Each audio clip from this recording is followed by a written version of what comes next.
about the public meeting hearing we had last month about the local law number 1 governing the sale, application, disposal of waste associated with oil and natural gas exploration, extraction, and storage. We have made 2 changes to the wording.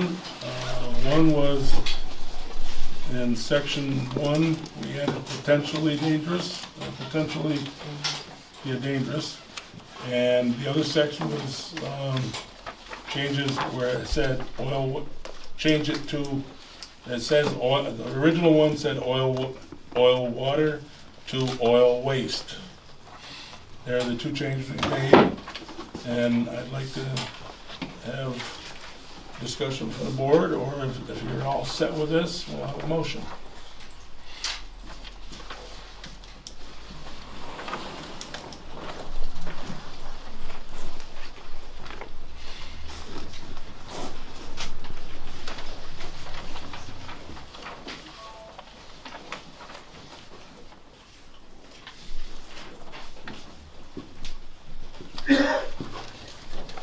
Motion to accept the local law number 1.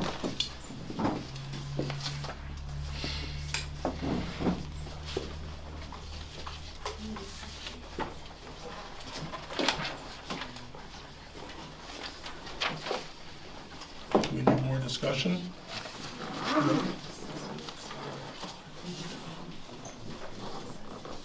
Yes. You said we removed the word water? No. Yes, we took water out and put in oil waste. Because it was said to be in the paper that Brian caught it. It said oil water in it, and it should be oil waste. Oh, the wrong word. Wrong word. Right. We took water out and put waste in. Because I was concerned about what happens to the water they pull out of the oleout, and then where they put that afterwards. Well, that's not. I don't know if that has anything to do with this local law. Why not? It has to do with waste. Well, it's not. Well, it is associated with it, there? and that's. I will find out more on Thursday. I mean, it should be what I understood. They got to take it away and have it run it through a treatment plant. You know, but I haven't found that to be a fact yet. Yeah, can you look into it? Thursday, I'm going to the compressor station in Willsboro on Thursday to see the inside of the compressor station. And I talked to Liz on Saturday, and I asked her if your compressor group wanted to put your top 10 questions that you want me to ask. And hopefully it's been talked about, and that there is, I mean, that was Saturday. I talked to Liz and offered that you know, at least give you guys a chance. What's your top 10 questions? You know, is that one of them? Is it, you know, what are your questions? Because we plan on going there and asking questions and getting answers. You're going there on this Thursday? This Thursday. But is that compressor station built by Kinder Morgan, the same company that will Yes, construct or proposed? Okay. Yes. And It's the a water Kinder Morgan. testing for Constitution Pipeline in Kinder Morgan, when I was at the open house, Kinder Morgan said they just pump it back into the land wherever it goes. And they couldn't really elaborate on the exact quality control measurements. Well, I guess we of get what back that to water- the point that right now I'm going to see the compressor station. I guess you should ask Constitution what they're doing to the water, because Kinder Morgan has no permits to take 12 million gallons of water out of the Oleout and Charlotte Creek. That is Constitution who has that permit to take this water. So they're the ones that are going to disperse this water, and where they're going to put it, I'm not sure. And I'm going to find out what Kinder Morgan would, or Tennessee, whatever you want to call it, what they presume, if that's one of your questions. It may be one of my questions. But if that is a concern, I understand that. I mean, I would hope that it would go to a treatment plant. No. Because of the They say Pardon? they're gonna spill it to the upland ground surface. Yeah. That's what Constitution said? Yeah, they say they're gonna try to recycle it, some of it to the next test segment, but what they can't, they just let it go on the ground. Well, that must be allowed by DEP, or DEC, They don't or have the permit EPA, issue. or Did whatever the... DEC issue the water permit? No. Yeah, they They did have not. not. So they have Okay. not been issued the water Okay, permit yet. okay. That Someone that will said- be the first thing that's gonna be asked of them, is a 401 water quality permit. You can't do anything unless you have that 401 in place. Okay? What's a 401? 401 is a water Water quality. quality permit from the That's, that, DEC. when we do work, like we're out digging, for pipes across the creek or whatever, that's the first thing that we're asked for. And that's the first thing that they have to get, and that is one of the holdups, because they have not given all the information back. Right. So, Is that water for during construction or water? all of those, yes.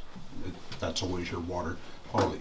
If you, now the way the law states, and probably can tell me, it's anything over 2 acres now that they disturb, you have to have a water quality permit. Swept or if it's swept or whatever? Pardon?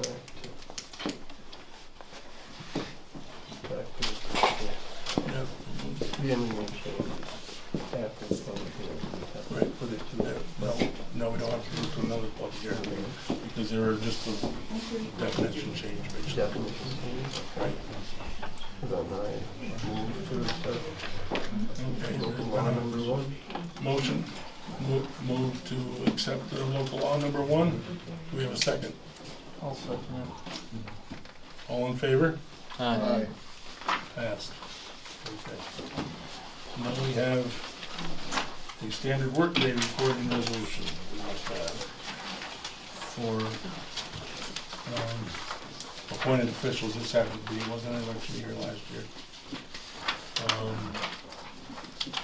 But this is for the code enforcement officer, court clerk, and the deputy financial officer, physical officer. Do we have a motion to that effect? So moved. Do we have a second? Second.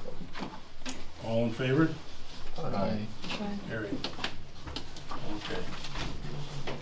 Now, I guess we will open it up to the public.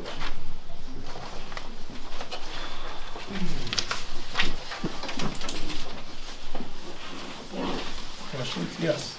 Have you made a decision on whether or not you're hiring Delta? No, we have not. This is a presentation they gave us. It's the first, we haven't, it's the first, I've seen their presentation before, I think at the county level, and I felt it would be good to have the town board see it, and the public. That's why I asked them to come in. I've talked to other towns in the county. Davenport has hired them. Meredith, which is not in the pipeline trail, but their roads are gonna be used by the pipeline company for bringing material and such. They have hired Delta. Sydney is talking of it, probably will. So that's why I felt, it was a good idea to have them come in, do a presentation, give us an idea. And that's what, the savings, the county has done studies, road studies and stuff. So Meredith, they told me that they've got it down to like that $6,400 is what it costs. So will you make that determination fairly soon in view of the fact that stuff will start happening here? Well, we could have another, we could have a public meeting. Otherwise, it's kinda, we can't talk without being in a public meeting, so we should, maybe within 2 weeks, we could have another, I don't know if anything's going on in 2 weeks. Give us time to look it over some more, listen to it, and hopefully make a decision. Yes? Are there any other engineering firms that do this work that have bid on this? This is the only one that's come forward in the at the county level and stuff, and come out, and that's the only one that I've heard anybody talking to. I think it's good to have one firm do all the towns. But Right, but they should stay in, it's so, my own opinion, you keep unity and, the same, regulations through all the towns, it'd be easy for both parties. Right. Right. Yes. I didn't know that you guys were having him be here, but up in Rome, New York, I worked with this company 3 years ago. Our board of directors at our keynote had them come in, and they were really very reputable. Oh, thank you. And that was when they were first doing this. Doing this right. Okay. Thank you. Yes. If you did pass a road use ordinance, you can do that without waiting for the Constitution to come to an agreement with you. In fact, you could, in the ordinance, require that there be an agreement, that they come to an agreement with the town before they use the road or suffer a substantial penalty per day for not coming to an agreement. Okay. The ordinance, the Ordinance town or can law, you write mean? to suit them, to suit yourselves and require them to Right. come to an agreement. You could force their hand without having to wait for them. Okay. Next. Excuse me, but you're saying without going through the Delta process? No, No, Is no. that no, what you're that saying? would, no, I'm saying that the town could require, by law, require the Constitution to come to an agreement before they use the roads, or suffer a substantial penalty per day, every day that they do construction without coming to an agreement, because really the construction is controlled by FERC. The town can't really stop them from building the pipeline, but they can penalize them for not coming to an agreement before they start. For what? FERC, Or we would. you penalize them. I mean, you could penalize them financially, you couldn't penalize them by preventing them from Right. starting work, because that's federally By controlled. federal, right, FERC controls that. Yes. What is the, have you looked into the difference in the cost of having an ordinance and an agreement as far as legal fees from your attorneys? Oh, it's probably, I'm just guessing, law, which has been offered from other townships, at no cost, so whatever the adoption process would be. And it'd be possible to have both. I mean, that situation would have to be to have an ordinance and the road use agreement, so you've got. Well, that's what you do. You don't do You don't one just do- you don't without just the do other. ordinance. You have to have. You have to have a road use agreement Yeah. no matter what. That's just the bottom line. You can have a law or you don't have to have a law. And we have right now, there's, one lawyer says one thing, another lawyer says the other thing, which is the right way to go. If they get both, you're covered, man. Maybe. And I'm not sure why one says you don't need it, so I'm just going by what our legal advisor is. Yes? All right, I'm Jason Starr. Thank you for the opportunity to speak. The compressor station has been sited. We've seen that. Yep. We've seen the maps. All right. A common expression, those who don't learn from history are doomed to repeat it. The history of towns and people who are currently living with compressor stations and pipelines is sad. It is more than sad. It is tragic. It is tragic, meaning more awful, more horrible, more terrible, more deeply sickening and enraging than just sad, because tragedies are marked by one common characteristic: they could have been avoided.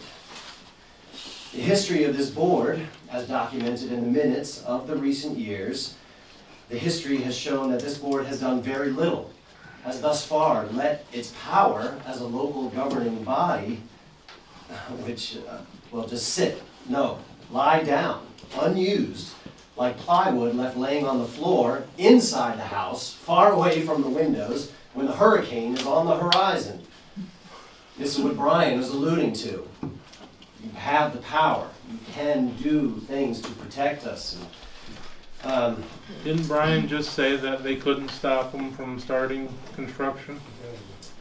So, This board just is the saying. author, excuse me. This board is the author of what is shaping up to be a tragic chapter in the history of Franklin. However, another common expression: everyone makes mistakes. I tell my daughter the important thing about mistakes is not the mistake, it's what you do after the mistake you've made. Do you apologize? Do you try to correct your mistake? Do Do you make up for the harm your mistake has caused? Try to heal the wounds you have made? I'm submitting to the board a few articles about people living with compressor stations, the illnesses they are suffering from, the harm being done to them, their livestock, their crops, by this industrial activity. In one selection, there are recommendations by the Madison County, New York Department of Health about what a town can do to avoid tragedy in the event your town is going to have a compressor station. I ask each board member to read these articles. I have copies for each of you, and learn from them. Thank you very much. I'd like to submit these to you now. Just give them all my hands and pass them out. Thank you very much. Thank you.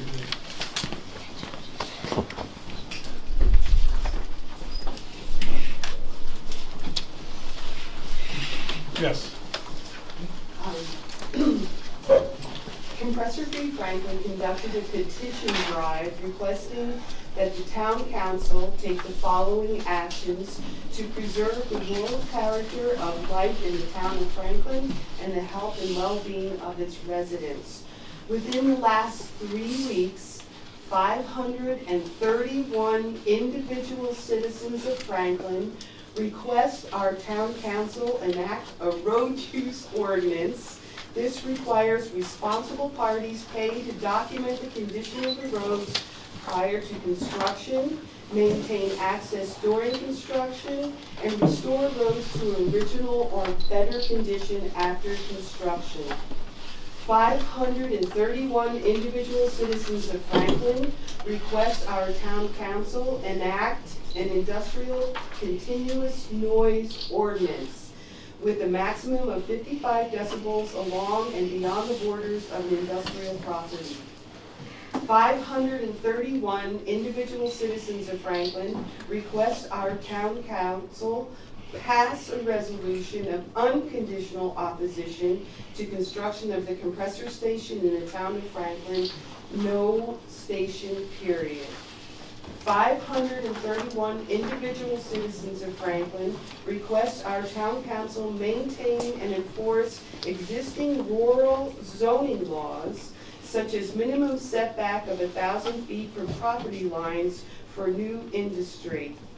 And 531 individual citizens of Franklin request our town council enforce existing agricultural district laws, such as required notice of intent for converting ag district farmland to non-agricultural uses.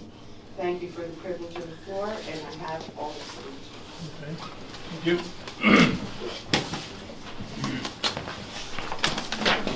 Anybody else? I'm Felix Rydell, and over the past week I carried out a student petition in Franklin Central School against the passage of the Constitution Pipeline and the compressor station.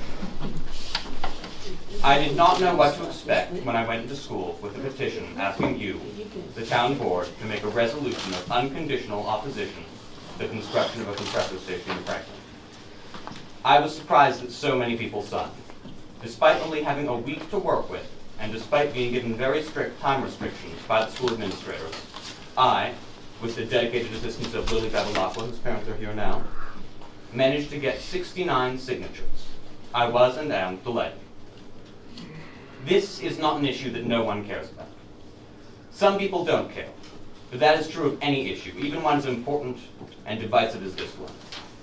But a huge number of people, my peers, middle schoolers and high schoolers, were willing to sign and comment and stand up for what they believed in. They do not want a pipeline, they do not want a compressor. I ask, my peers ask, your neighbors' children ask, your own children and grandchildren ask that you pass a resolution of unconditional opposition to the construction of a compressor. Perhaps we can't win. We're fighting powerful people. But that doesn't mean we shouldn't try. Please stand up for our future. Thank you.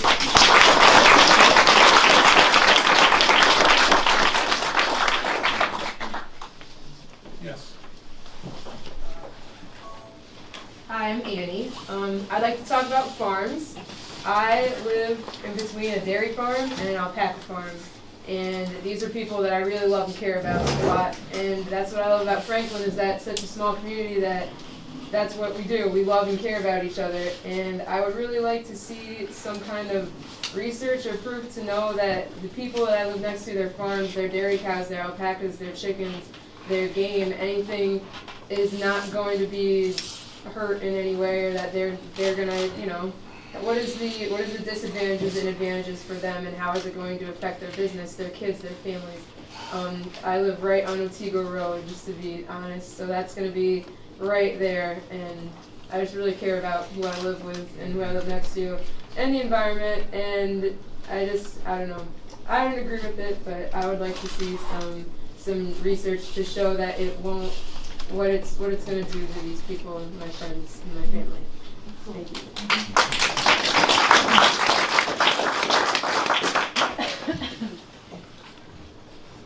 Yes, Don? Good afternoon. Thank you for the privilege of the floor. I'm Don Hebbard. I'm going to repeat the broken record a little bit. We've heard it several times, but I'm going to start with a statement that I presented at several board meetings. We are all on the same side. We are landowners, taxpayers, owners, renters, voters, residents of the town of Franklin. We enjoy the serenity, we enjoy the quality of life here in Franklin, which does not exist in other towns in the area to the same extent. We are all threatened by the proposed pipelines and compressor station that the gas companies are planning to foist upon us. The construction phase alone will temporarily disrupt life as we know it. The operation of a compressor station will permanently change Franklin with noxious emissions. It is long past the time to be proactive, but we need to let these gas companies know that Franklin is not willing to lay down, roll over, or play dead. We need our local town government to let these greedy gas companies know that Franklin does not want a compressor station. I have two comments to present tonight. First, in the April town board meeting, there was a resolution of conditional opposition to a compressor station passed until environmental questions have been satisfied. Tonight, I have additional information that I would like to present that is about ambient air sampling from a compressor station in Texas. I have copies for the board, which I'll give you later. The samples and analysis performed by Wolf Eagle Environmental Company were collected at 7 different locations near the compressor. The emissions allowed by this permit for the compressor are listed on page 1 of this. And the permitted emission levels are 25 tons of VOCs, 25 tons of sulfur, 25 tons of nitrogen oxide, 250 tons of carbon monoxide. Page 3 shows that 15 different volatile organic compounds, VOCs, were detected at these sites in excess of the levels of the permit. Page 3. And of those, there were such things as 10 chemicals exceeded it at one site, 8 chemicals exceeded at another site, 5 at the third, 3 at the fourth, and 1 chemical was exceeded at the final one. These, page 4, I think it's, yeah, page 4 has some of the levels that you're talking about.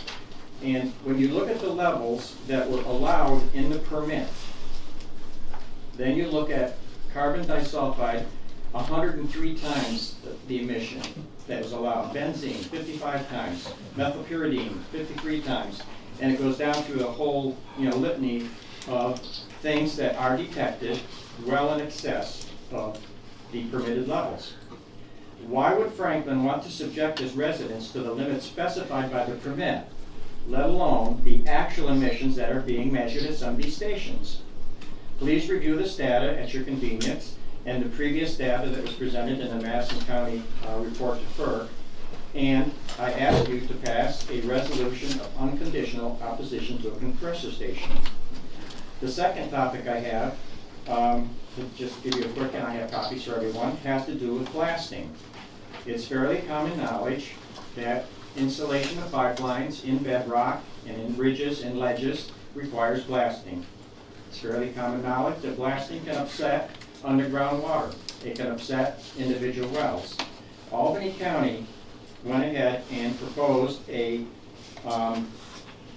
blasting ordinance for the town that would allow them to go after these companies require them to test ahead of time water, that people that are in the area of being blasted, requires a 60-day notification of blasting. I'm just asking the town of Franklin, and I have copies of it. I took Albany counties, I'm not a lawyer, but I can know how to delete Albany and put in Franklin. And what I basically have is give you a copy to look at. Blasting to protect our local groundwater for the residents that are anywhere near that pipeline, I think is something that the town could very well want to look at as another means of protecting its citizens. Did I miss anything? Nope. And I'll give you your copies. These are my copies, scribbled down as well. And I thank you.